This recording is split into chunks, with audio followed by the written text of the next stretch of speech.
Il est 8h36, Valérie Pécresse est avec nous, bonjour. Bonjour. Présidente de la région Île-de-France, merci d'être avec nous ce matin pour cette rentrée. Dites-moi Valérie Pécresse, la pêche à la mouche c'est fini, là. C'était la vacance. Je vous ai vu en photo en train de pêcher, c'est magnifique. Eh ben, oui, quand le poisson gobe, c'est magnifique. Oui, on se ressource. Qu'on pose la mouche sur l'eau et qu'on la laisse au fil de l'eau, c'est cela, hein? C'est ça, et puis la patience, l'adresse, le coup d'œil. Bon. Mais je rejette les poissons que je pêche. Vous rejetez les poissons que vous pêchez? Oui, pour moi c'est un sport. Les saumons de rivière, c'est un sport. Bon, est-ce que de son côté, Emmanuel Macron a raté son premier été de président de la République? Je crois que le bilan est contrasté. D'abord, il a souhaité endosser le costume de président de la République, et de ce point de vue, je trouve que voilà, il a été à la hauteur de l'enjeu, notamment sur le plan international, quand il s'est opposé, par exemple, à la décision de Donald Trump de quitter les accords de Paris. Et en même temps, je suis déçue parce que j'attendais plus d'audace réformatrice et j'attendais aussi plus de fermeté et de réponses concrètes aux menaces que connaît la France aujourd'hui. Je pense à la question des flux migratoires, je pense à la question de la sécurité. Il y a des sujets sur lesquels... Sur les migrations, il dit il faut absolument que les pays concernés les premiers concernés par les migrations, c'est les pays d'où partent celles et ceux qui veulent venir en Europe, faut absolument les aider et les aider à retenir leur population. Il a totalement raison. Il a raison. Il a totalement raison. Alors, moi, je suis favorable à la création de centres de tri dans les pays de départ.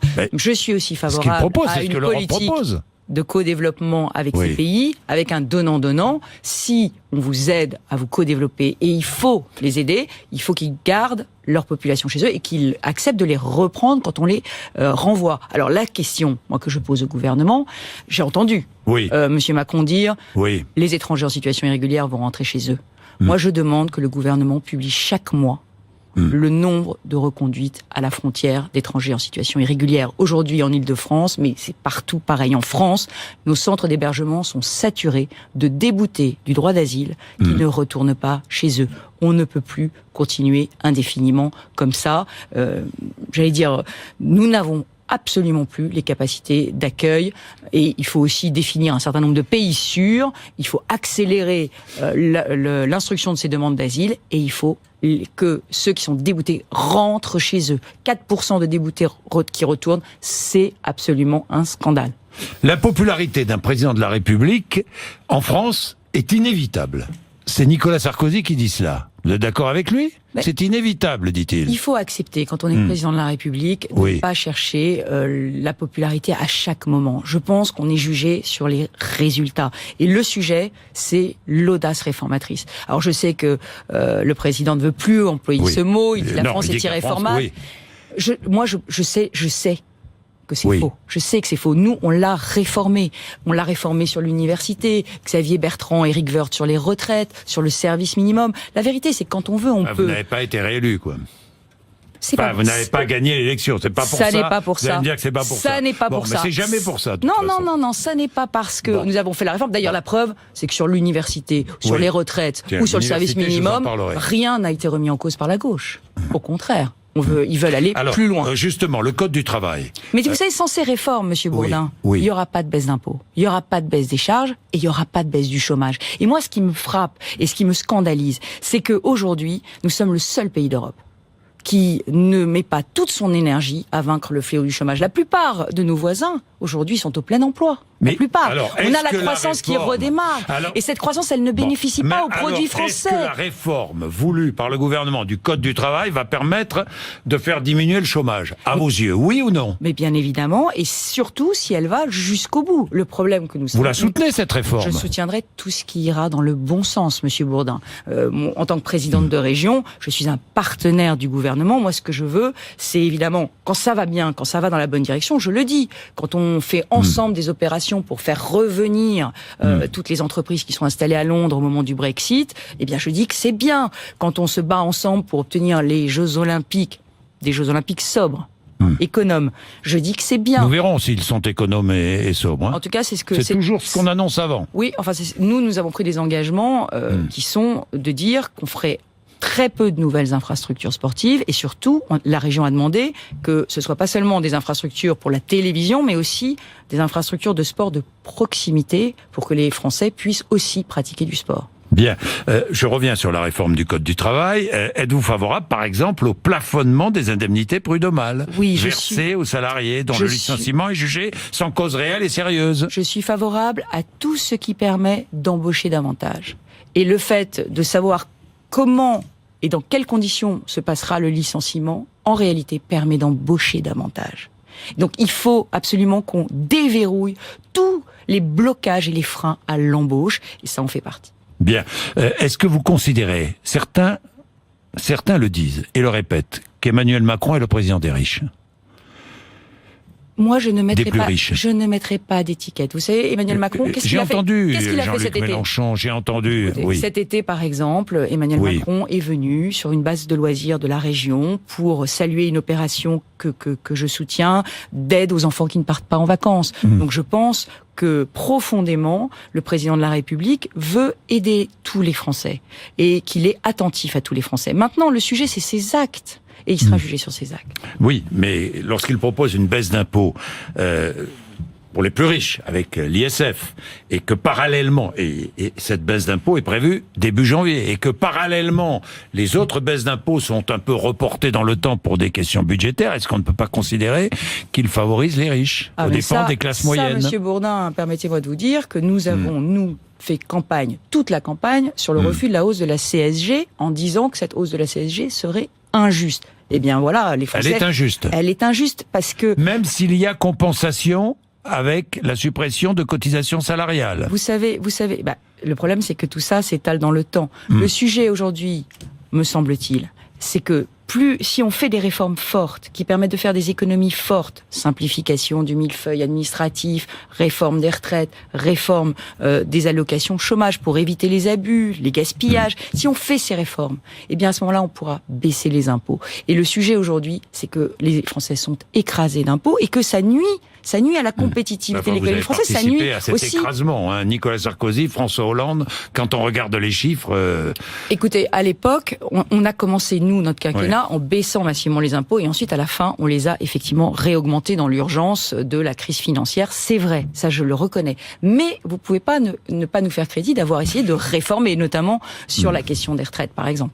Vous êtes dans une opposition constructive, si j'ai bien compris, Valérie Pécresse, mais l'opposition aujourd'hui, même si les Républicains sont les plus nombreux à l'Assemblée nationale, l'opposition est incarnée par Jean-Luc Mélenchon. Oui ou non? Alors d'abord, permettez-moi de lever toute ambiguïté. Je ne suis pas constructive. Il y a un certain nombre de parlementaires qui ont usurpé ce nom et qui sont en réalité des ralliés. Ah, oui, mais attendez, c'est important. Moi, je dis constructif dans le sens... Oui, mais c'est pour ceux qui nous écoutent, c'est plus rien n'est clair dans cette affaire. Donc, je tiens vous n'êtes pas très clair, c'est vrai, chez les Républicains, on sait plus où on en est. Moi, je ne suis pas rallié à Emmanuel Macron, je ne lui fais pas un chèque en blanc pour la bonne et simple raison qu'il n'a pas dans son programme l'audace réformatrice, ni la fermeté nécessaire sur les menaces que j'attendrais du président de la République. Je ne lui fais pas de chèque en blanc, mais je veux que la France réussisse. Et donc, tout ce qui se fera bien, effectivement, je l'aiderai. Je suis présidente de région. Donc j'ai 12 millions de personnes sous ma responsabilité et je veux que ça marche. Vous faites partie des Républicains qu'on entend peu. L'opposition aujourd'hui est incarnée par Jean-Luc Mélenchon. Pourquoi, Valérie Pécresse? Pourquoi? Parce que il faut que nous prenions le temps de redéfinir notre ligne politique. Nous avons connu une défaite historique. Nous avons perdu l'imperdable. Il est quand même temps pour nous de faire un inventaire de pourquoi nous avons perdu, qu'est-ce qui n'a pas marché.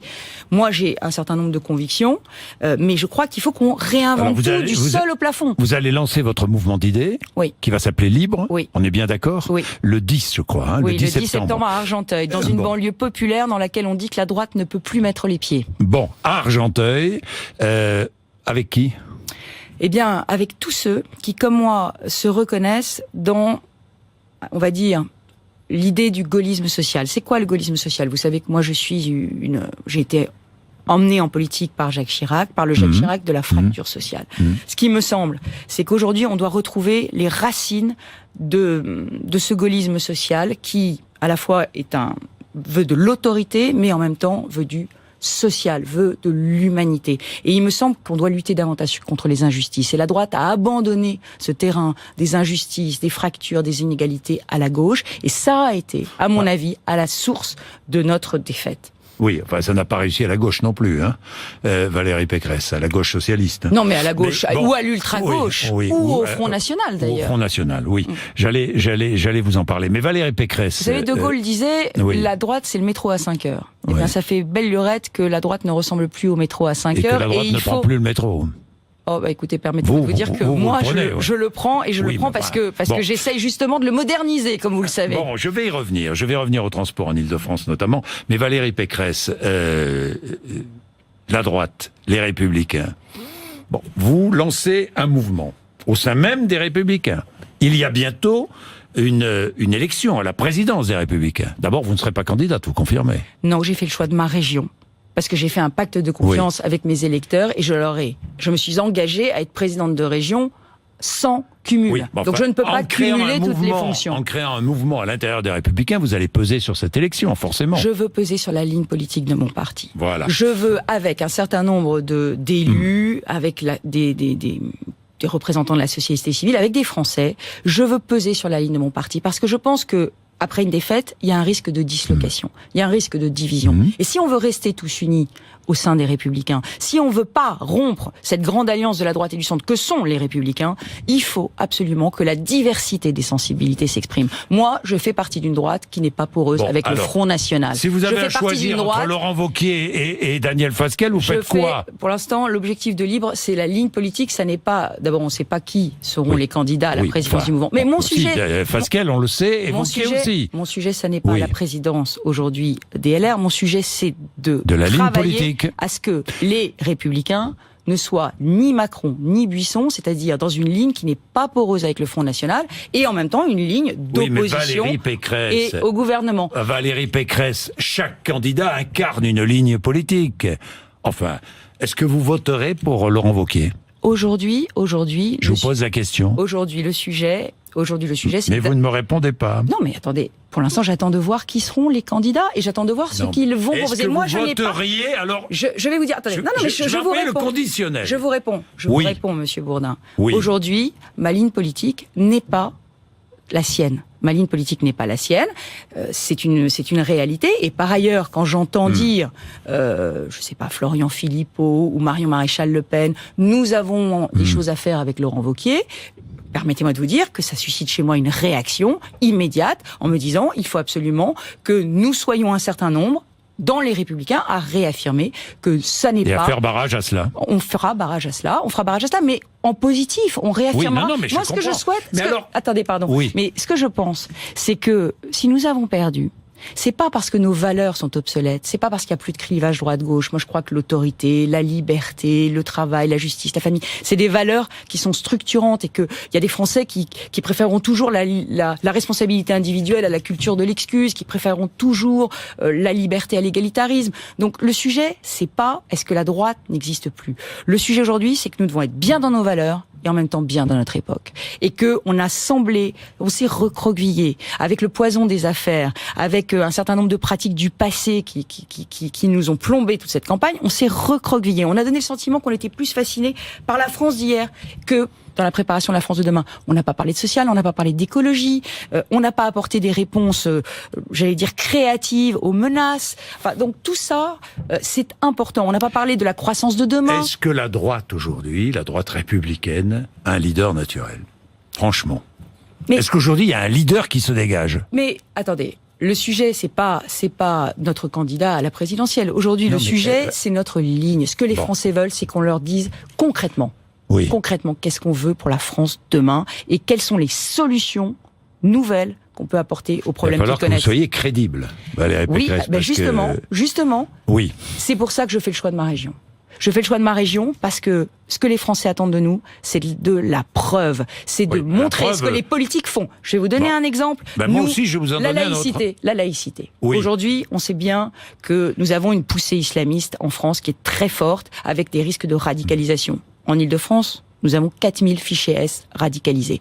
Qu'est-ce que nous avons fait? On a fait voter une charte de la laïcité. Cette charte de la laïcité, nous l'avons imposée à tous les partenaires de la région. Ça veut dire que n'importe quelle association sportive, sociale, n'importe quelle entreprise qui est financée par la région signe une charte de la laïcité. Et ça nous permet de contrôler que toutes les valeurs de la République sont bien respectées. Et permettez-moi de vous dire qu'on a aussi fait une formation de tous nos cadres, nos éducateurs, nos encadrants sportifs, qui est unique en France sur la prévention de la radicalisation dans les clubs sportifs. Donc ça, c'est du concret. Bien, les Français veulent de la preuve, ils veulent du concret, ils veulent des résultats. Ils veulent des résultats, mais je vais prendre un exemple. Et on se bat sur le front du chômage aussi. Je vais prendre un exemple, le pass Navigo, 2 augmentations en 2 ans, 70 € il y a 2 ans, 75,20 €, non, 70 € il y a 1 an même, 75,20 €, 5,20 € en 1 an, c'est ça ? Non, on a eu 2 augmentations annuelles. Oui. Vous aviez promis de ne pas 2015. Augmenter. Hein. C'est un faux procès et c'est un bien mauvais procès que vous me faites, Monsieur Bourdin. Non, je vous pose la question, c'est pas un procès. Non,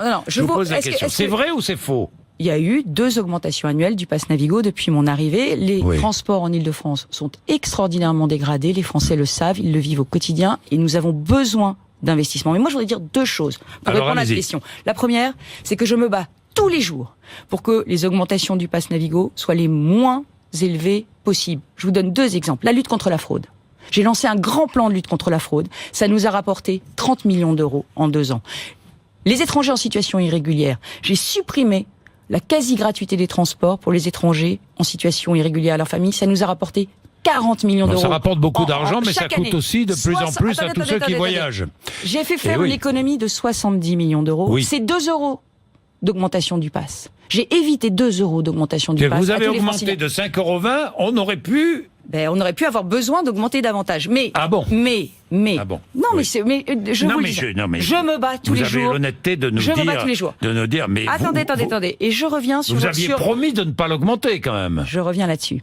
Quand j'ai été élu, 2 mois avant l'élection, la gauche a créé le pass unique, a baissé les tarifs de 115 € en zone 5, 105, 94 à 70 €. Cette mesure électoraliste n'était pas financée. Il y avait 300 millions de trous dans la caisse. Mon engagement de campagne, c'était de dire que je ne ferais pas payer ces 300 millions aux voyageurs. Et ils ne les ont pas payés. J'ai été faire un bras de fer avec Manuel Valls, qui a reconnu l'ardoise, qui a donné 300 millions à Île-de-France Mobilité. Il a donné 300 millions, 200 millions sur les entreprises, 100 millions de taxes carbone qu'il a donné. Donc les voyageurs n'ont pas payé. Oui, mais les voyageurs n'ont pas payé. Pourquoi est-ce que ça a augmenté? Pardon? Les voyageurs n'ont pas payé ces 300 millions. Si j'avais pas fait ce bras de fer, si je m'étais pas battue, comme une chiffonnière avec le gouvernement pour faire reconnaître cette addition, eh bien, le pass Navigo aurait augmenté à 85 € en 2015. Voilà ce qui se serait passé. Alors, est-ce qu'il va encore augmenter d'ailleurs? Pourquoi les augmentations dont vous parlez là aujourd'hui, c'est les augmentations annuelles du pass. Mais il y a quand même un certain culot à mes adversaires de critiquer ces augmentations annuelles. Tous les ans, mon prédécesseur de gauche augmentait le pass Navigo de beaucoup plus que ce que je ne l'augmente aujourd'hui, de près de 3% tous les ans.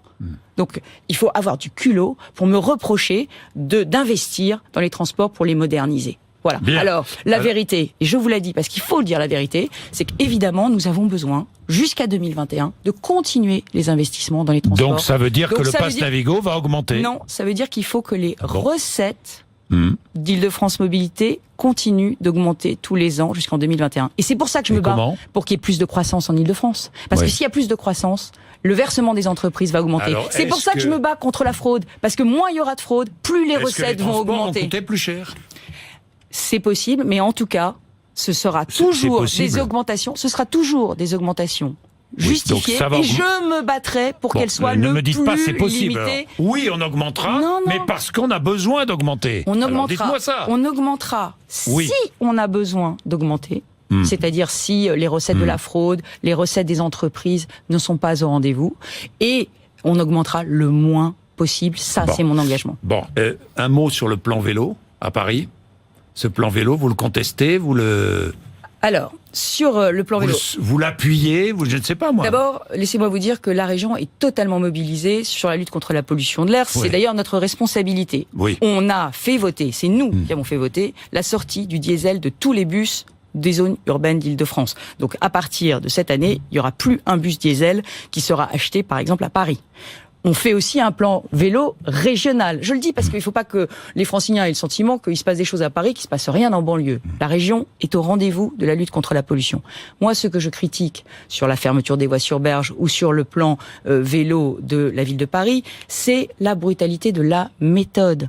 Parce que je crois aujourd'hui qu'il faut prendre le temps à la fois de la concertation, mais aussi des mesures compensatoires, et notamment des mesures compensatoires pour tous les Parisiens et les banlieusards qui n'ont pas d'autre solution que de prendre la voiture. Parce que, moi je tiens à le dire, il y a beaucoup de souffrance derrière tout ça. Et on ne peut pas, j'allais dire, au nom d'un idéal et d'une vision qui est certainement la bonne, d'une Île-de-France dépolluée, on ne peut pas infliger à des milliers, des dizaines de milliers, des centaines de milliers de Franciliens des souffrances quotidiennes. Moi, je rencontre des Franciliens qui sont littéralement en burn-out parce que aujourd'hui les transports sont saturés. Et donc, le sujet des transports est un sujet très grave. Et moi, j'ai demandé à la maire de Paris qu'on prenne des mesures compensatoires pour les habitants de la banlieue. J'ai demandé qu'on ouvre des places de parking aux portes de Paris pour qu'on puisse déposer les voitures. Alors, tout ce que je fais en banlieue, parking relais, covoiturage, augmentation des lignes de bus, on va créer 1000 bus supplémentaires. Tout ça, c'est important, mais ça ne peut pas se faire sans la ville de Paris. La ville de Paris aussi doit prendre sa part.